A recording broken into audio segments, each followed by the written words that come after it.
దేశంలో hitech CM, technology CM, computer CM, పెద్ద కంపెనీల బాసులతోటి దోస్తానా సీఎం అనగానే ఎవరి యాదికొస్తారుల్లా?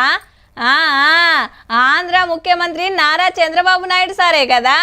గంత పేరు పోయిన సారు ఈ నడుమ పల్లె బాట గల్లీ బాట పట్టిండు. ఎప్పుడొకళ్ళ ఇంటికి పోవుడు, ముచ్చట పెట్టుడు, మంచిగా వీడియోలు తీసి పబ్లిక్లకి ఇడ్చుడు. అంత కొత్తగా ఉన్నదనుకో రాదుండ్రి. గసంటిదే ఇప్పుడు ఇంకోటి పట్టుకొచ్చినాం. నమస్తే సార్. బాబు సార్. కారు దిగి తండ్రి కొడుకుల భుజాల మీద చెయ్యేసి ముచ్చట పెట్టుకుంటా ముంగటికి నడిచిండు ముఖ్యమంత్రి సారు. చేపలు పట్టే కుటుంబం వాళ్ళది. అప్పట్లో మీ మామ రామారావు గారు వచ్చి మాకెంతో చేసిండని శిలాఫలకం చూపిస్తే ఖుషి అయ్యిండు. ఇక ఇది చేపల మార్కెట్. ఏడ పట్టుకొచ్చిర్రు, దందా ఎట్లున్నది, మంచిగా నడుస్తుందా అని వివరాలు అడిగిండు. సంవత్సరాన్ని పోయేది లేదు సార్. 2 నెలలు ఖాళీ ఉన్నాము.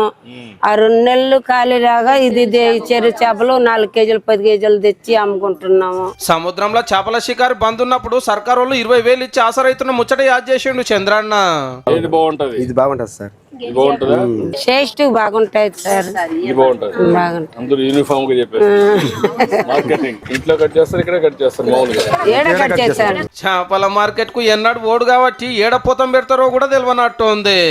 మరి 1.5 కేజీ సార్. కేజీ ఎంత ఉందమ్మా ఇప్పుడు? KG 200 sir. 300 చేపలు సార్. చూడు, మనిషికి ఒక 10,000 మనిషికో 10,000. సీఎం సార్ చేపల బేరం అంటే అట్లుంటది. మళ్ళా మనిషికో 10,000 ఇచ్చిండు. బాబు గారు ఆరనుకో పారు వచ్చినా బాగుండు అనుకోవచ్చు. మొక్కలు వచ్చినాక గల్లీలు తిరుక్కుంటా ఇంటికి వచ్చేయండు. గల్మకాడ బూట్లు ఇచ్చి ఇల్లు ఎంత పెద్దగా ఉన్నదో చూసి ఒంటరిలో కొయ్యండు. అక్క చేపల కూర వండుతున్నది. ఇక కౌసు ఉంటదని ఇంత నూనె సుక్క పోస్తుంటే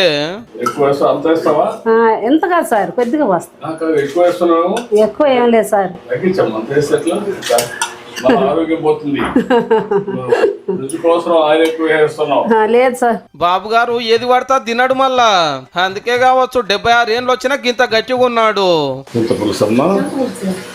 ఎచ్చం మసాలా గట్టిగా వేస్తుంటే గంతన తక్కువయ్యి అనవట్టిండు.